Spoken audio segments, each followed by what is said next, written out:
दोस्तों इस वीडियो में बात करने वाले हैं कि क्यों हमारे मार्केट में बुलिशनेस नहीं आ रही, क्यों हम लगातार गिरते जा रहे हैं, क्या हमारे मार्केट में बहुत बड़ा क्रैश आने वाला है। ये सब पता चलेगा आपको इस वीडियो में। पूरा वीडियो देखिएगा, अच्छा लगे तो इसको लाइक और शेयर अपने दोस्तों से ज़रूर करिएगा और इस चैनल को भी सब्सक्राइब करिएगा।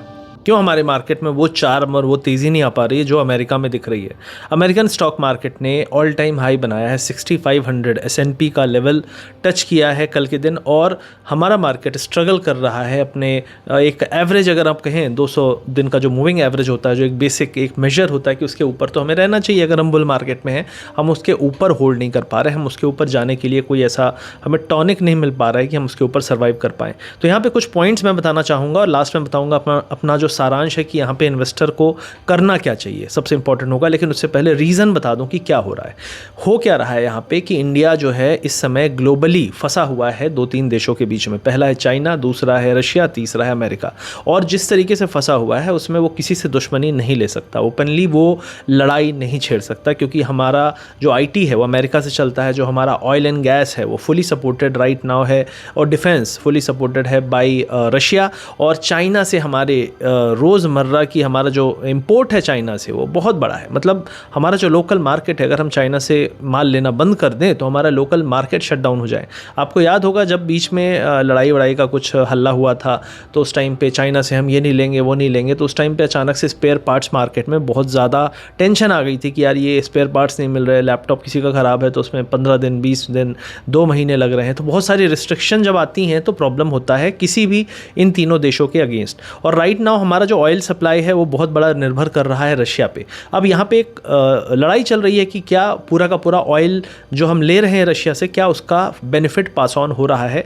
तो आप अगर सिंपल मैथ भी जानते हैं, आपको पता है कि आज से कई साल पहले जब ग्लोबल जो क्रूड ऑयल प्राइस था $120 था, तब हमारे यहाँ प्राइजेस थे $80-90 थे। 120 जबकि बहुत हाई था, ठीक है। उस टाइम पे भी 80-90 हमने क्रॉस नहीं किया था, 90 क्रॉस नहीं किया था आई थिंक। और आज के समय में जब क्रूड ऑयल प्राइसेस $60 हैं वर्ल्ड मार्केट में, हमारा जो प्राइस है पूरे इंडिया में क्रूड का वो बहुत हाई है। मतलब MP में मैं रहता हूँ, हमारे यहाँ 110 से 113 रुपये रेंज करता है। तो कई लोग बोलेंगे कि इंडिया में शायद सबसे महंगा हो, तो इंडिया में दारू और तेल जिस जगह पे, जिस प्रदेश में आपका बहुत ज़्यादा IT और ये सब नहीं है, वहाँ पे जो ज़्यादातर रेवेन्यू सरकार को आ रहा है वो कहाँ से आ रहा है। कई जगह सीमेंट है, कई जगह खनिज है, कई जगह आपका दारू और जो तेल है उसी के दम पे सरकार की कमाई होती है। तो हमारे यहाँ यही है MP में फ़िलहाल। तो मैं ये मानता हूँ कि ये जो बेनिफिट है वो पास ऑन तो नहीं हुआ है फॉर श्योर। अब पास ऑन नहीं हुआ, चलो ठीक है, क्यों नहीं हुआ, सरकार को क्या माइंड में है, क्या सोच है, वो उस पर डिस्कस नहीं करते हैं। आपको बस ये पता होना चाहिए क्या वो पास ऑन हुआ, क्या बेनिफिट हमको मिल रहा है, नहीं मिल रहा है। अब वो पैसा कहाँ जा रहा है, क्या जा रहा है, वो आप लोग जानते होंगे, सरकार जानती होगी। अब यहाँ पे इम्पॉर्टेंट ये है कि अगर हम ये इस सिनेरियो में हैं जहाँ पे अमेरिका खुल्लम खुल्ला हमको धमकी दे रहा है, रशिया कुछ कर नहीं पा रहा है क्योंकि रशिया को उधर अपना वॉर भी देखना है, उस वॉर को जीतना है, कुछ टेरिटरी जो है यूक्रेन का कुछ हिस्सा है उसको कब्जियाना है, ये भी देखना है। चाइना जो है वो पूरा बिजनेस हब है पूरे वर्ल्ड का, तो उसको तो सबसे बना के रखना है।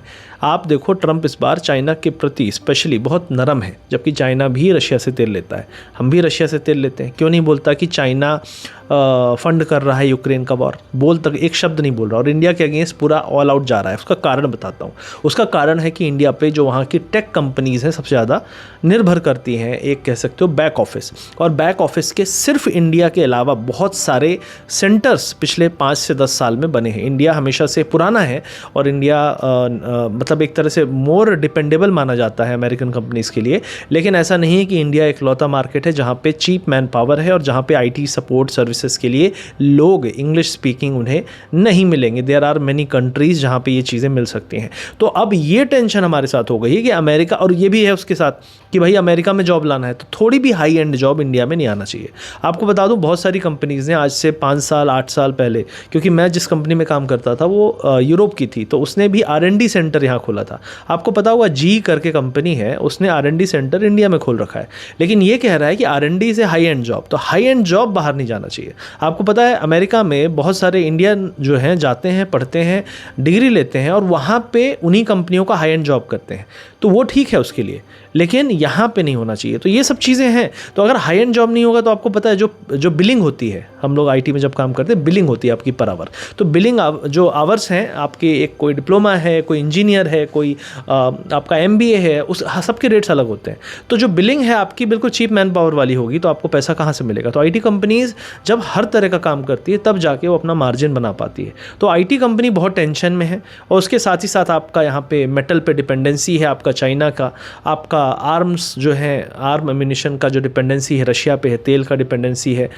ईरान से भी हम तेल लेते थे लेकिन ईरान पे सैंक्शन डाला, उधर लड़े पड़ा है इजराइल से। तो हमारा मार्केट टोटली एक फंस चुका है चारों तरफ से चक्रव्यूह में, और इसको निकलने के लिए सिर्फ एक ही चीज़ है, ट्रंप की डील। और ट्रंप की डील आएगी नहीं आएगी, देखो जब टेम्परेचर बढ़े, इस समय टेम्परेचर बढ़ रहा है ट्रंप की तरफ से, अटैक बढ़ रहा है इंडिया पे, टेम्परेचर बढ़े तो समझ लो कि उसके बाद बहुत जल्दी अचानक से सब कुछ ठंडा होने वाला है। तो मेरे हिसाब से he is going for the final impact on India, कि मैं पूरा हाई प्रेशर कर दूं माहौल और डील कहीं ना कहीं से निकाल लूं। तो मेरा ये मानना है कि राइट नाउ अगर हम 24,500 24,000 के बीच में कहीं पे हम सपोर्ट लेते हैं, तो मेरा मानना है कि मार्केट में एक चीज़ तो क्लियर है कि यहाँ पे FIIs जो हैं बेचने लायक बचे नहीं, वो ऑलरेडी बेच के जा चुके हैं, और लोकल जो इनफ्लो ऑफ मनी है वो कंटिन्यूसली मार्केट को एक मेजॉरिटी पार्ट कैप्चर कर चुका है। इसलिए मार्केट में सिर्फ FII के दम पे फॉल नहीं आ सकता जो कि पहले आता था। FIIs जो करते थे खेल कर चुके। अभी वो शॉर्ट टर्म में इंट्राडे में आप देखिए ना, एक्सपायरी में जो उठापटक होता है, क्यों? क्योंकि वो सिर्फ उतना ही कर सकते हैं, वो 5 दिन तक इंडियन मार्केट को नहीं गिरा सकते। अभी भी देखोगे आप 3 दिन मार्केट गिरेगा और 1 दिन में बड़ी रैली आएगी, उत्तर रिकवर हो जाएगा। हम 24,500 पे पिछले 1.5-2 महीने 3 महीने से ही हैं, और 25,000 के ऊपर भी हुआ है। तो कुल मिला के मार्केट मेरे हिसाब से एब्जॉर्ब कर रहा है इस सेलिंग को, वो वेट कर रहा है क्योंकि उसको उम्मीद है कि डील हो जाएगी, और दुनिया को उम्मीद है कि डील हो जाएगी। इवन अमेरिका चाह रहा है कि डील हो जाए, लेकिन अमेरिका अपनी शर्तों पर चाह रहा है, इंडिया बोल रहा है हम इतना कॉम्प्रोमाइज़ नहीं कर सकते। तो ये इस दुविधा में जब फंसा हुआ है, तो मेरे हिसाब से अगर कोई कुछ करना चाहता है, मेरे हिसाब से आईटी अगर कितना भी आप कह लो, आप नहीं चेंज कर सकते इंडिया का जो स्टेटस है आईटी में। इंडिया में आईटी का जो काम है वो आता रहेगा। टैरिफ रेट्स थोड़ी बहुत चेंज हो सकते हैं, तो उसको मेरे हिसाब से अभी भी आईटी और फार्मा पे जो बोला इतना टैरिफ उतना, देखो जो इंसान बोल रहा है कि प्राइजेस 1500% कम हो जाएंगे, अरे 1500% कम हो जाएंगे मतलब क्या हो जाएगा, मतलब कैसे, मतलब 100% होता है ना, 100% कम हो सकता है, 1500% कैसे कम हो सकता है? मतलब वो आदमी कुछ भी बक रहा है, सिंपल सी चीज़ है। And he is just trying to put impact, जो मुंह में आया बोल दो, जिससे भी कोई पर्सनल खींच है उसको बोल दो, किसी से डरना नहीं। मुझे ऐसा लग रहा है कि जब से उसको गोली लगी थी उसके बाद बच गया था, उसके बाद पुनर्जन्म हो चुका है, वो भूल चुका है उसका भाई कौन था, दोस्त कौन था, क्या था, इसीलिए उसको किसी से घंटा फर्क नहीं पड़ता। He is just trying to get a deal for America, और जो उसका एजेंडा है इज़ वेरी क्लियर। बोला कि एक बार गोली से बच चुका हूँ, दूसरी बार क्या आ जाए क्या ना आ जाए, तो बोलता है भाई जो भी है कोशिश कर लो, जितनी डील निकाल लो। उसके लड़के खुल्लम खुल्ला बिजनेस कर रहे हैं, ट्रम्प टावर बना रहे हैं इंडिया में।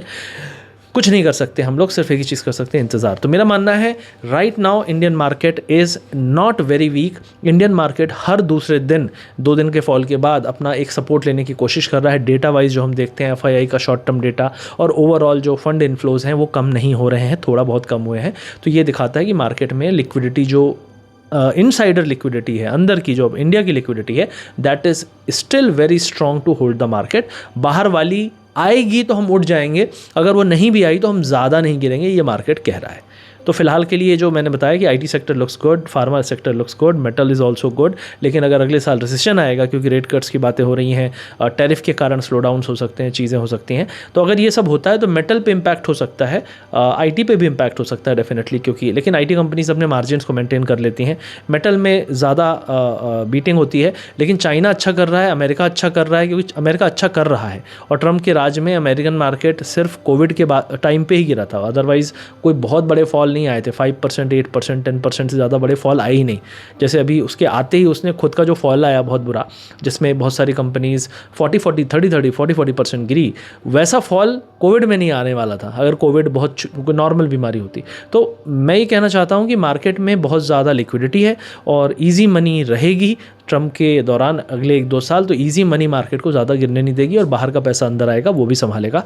ये मेरा सारांश है कि Indian markets are looking weak. आपको फील हो रहा है कि कमज़ोर है, लेकिन वो कमज़ोर नहीं है, और Indian markets will bounce back very strongly अगर एक बार डील हो जाती है। और डील देखो, FIIs क्यों नहीं लेना चाहेंगे कोई सस्ती चीज़ जो उनको 30-40% रिटर्न दे सकती है, जब अमेरिकन मार्केट्स ओवरबॉट हो सकते हैं। हिस्टोरिकल .com बबल के रेट से भी ऊपर हो सकते हैं। तो इंडियन मार्केट अपने जो पिछले 1-1.5 साल 2 साल पुराने हाईज हैं उनको पार करके एक और 10% का हाई क्यों नहीं बना सकता।